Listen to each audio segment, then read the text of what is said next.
आज का दिन कहते हैं ब्रह्मा जी का जन्म भी हुआ था। जन्म लेने के बाद उनको आकाशवाणी हुई थी।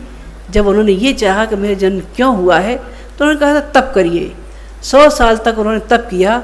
उसके बाद गायत्री मंत्र के जाप के बाद जो उनको ज्ञान मिला, उस ज्ञान को आज के दिन ही उन्होंने 4 भागों में बांटा। वो 4 भाग 4 वेद कहलाए और ये वेद ऋग्वेद, यजुर्वेद, सामवेद, अथर्ववेद कहलाए। इन्हीं को विष्णु की 4 भुजाएं कहा गया। इन्हीं को ही कल्प वृक्ष के 4 फल कहा गया, धर्म, अर्थ, काम, मोक्ष। व्यास जब लोगों को वेद संस्कृत निष्ठ होने के कारण समझ में नहीं आए तो पुराण रूप में उनको सरल भाषा में कहानी रूप में लोगों के सामने प्रस्तुत किया। उन्होंने पुराणों की रचना की, महाभारत की रचना की, श्रीमद् भागवत लिखा, ब्रह्मसूत्र लिखा, इतनी सब चीज़ें लिखी। व्यास उनको भी कह देते हैं जो अपने आचरण, वाणी और लेखनी के द्वारा लोगों की दिशा धारा को बदलने की सामर्थ्य रखते हों, उनको गुरु की संज्ञा भी दी जाती है। माँ के बाद दूसरा अर्थ, दूसरा स्थान माँ जैसा नहीं, माँ रूप नहीं, गुरु पूर्ण माँ है।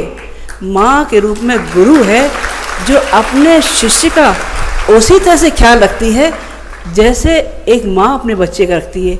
उस तरह के कुशल क्षेम का, उसके विकास हुआ कि नहीं हुआ, सब चीज़ उस माँ के ध्यान में रहती है। ऋषि अश्वत्थामा को अपने शिक्षण पर बहुत नाज था। उनको ये नाज था कि उनके जितने भी विद्यार्थी पढ़ाए हुए थे वो बड़े बड़ी जगहों पे थे।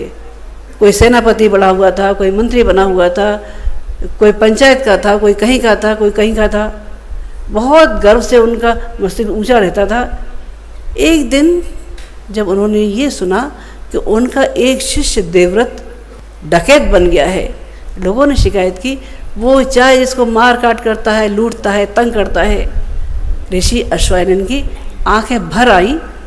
उन्होंने सोचा शिष्य को रास्ते पे लाया जाए। वो चल दिए वहाँ से। लोगों ने बहुत कोशिश की, गुरुदेव आप वहाँ न जाएं क्योंकि शिष्य अब रास्ते पर नहीं है, वो डकैत बन चुका है, मार काट करता है, किसको कब मार देगा कोई भरोसा नहीं। अश्वत्थामा जी ने बिल्कुल नहीं सुनी और चल दिए। अंधेरी रात थी, पानी बरस रहा था, ऋषिवर बढ़ते जाते थे। देवव्रत जो दस्यु बना हुआ था, उनने आवाज़ लगाई, राहगीर तुम कौन हो, वहीं रुक जाओ। वो नहीं रुके, आगे बढ़ते रहे। दोबारा उसने फिर आवाज़ लगाई, पथिक तुम वहीं रुक जाओ, नहीं तो इस खड़क का वार तुम पर हो जाएगा। ऋषि अश्वत्थामा तब भी नहीं रुके, चलते चले गए। अगली बार उस देवव्रत की तलवार उठी और सीधी ऋषिवर के ऊपर जा लगी। खून की फार बहने लगी। बिजली की रोशनी में जब मालूम पड़ा ऋषि अश्वत्थामा जमीन पर गिरे हैं, देवव्रत की आंखों से आंसू की धार बहने लगी। कहने लगे गुरुदेव मुझे ही बुला लिया होता। ऋषिवर कहने लगे बेटा तुम आज दस्यु बने हो, मेरे ही शिक्षण में कहीं कोई कमी रही होगी, इसकी सजा तो मुझे मिलनी ही थी। मुझे ये अनुमान नहीं था कि मेरे नाजों से पाला पुत्र, मेरे नाजों से पैदा हुआ मेरे शिष्य आज इस दिशा में चला जाएगा। उसी दिन देवव्रत ने संकल्प लिया, अपना दस्यु काम छोड़ के फिर से आश्रम आए और फिर अश्वत्थामा के दाएं बाएं हाथ बन के उन्होंने आश्रम का कार्यभार संभाला। गुरु जो होता है वो पूर्ण माँ की तरह से अपने बच्चे को संभालता है। अपनी सामर्थ्य, अपने शिक्षण का एक अंश, अपने तप का अंश अपने शिष्य को देता है। हमारे YouTube चैनल शांति कुंज वीडियो गायत्री परिवार को सब्सक्राइब करें एवं बेल